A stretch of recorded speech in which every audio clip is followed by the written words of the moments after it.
Faith is a material you hold in your hands and don't let go. Let's take a look at this scenario.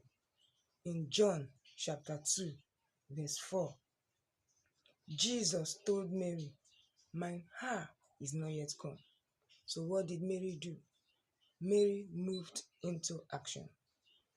Jesus saw Mary's movement and he intervened.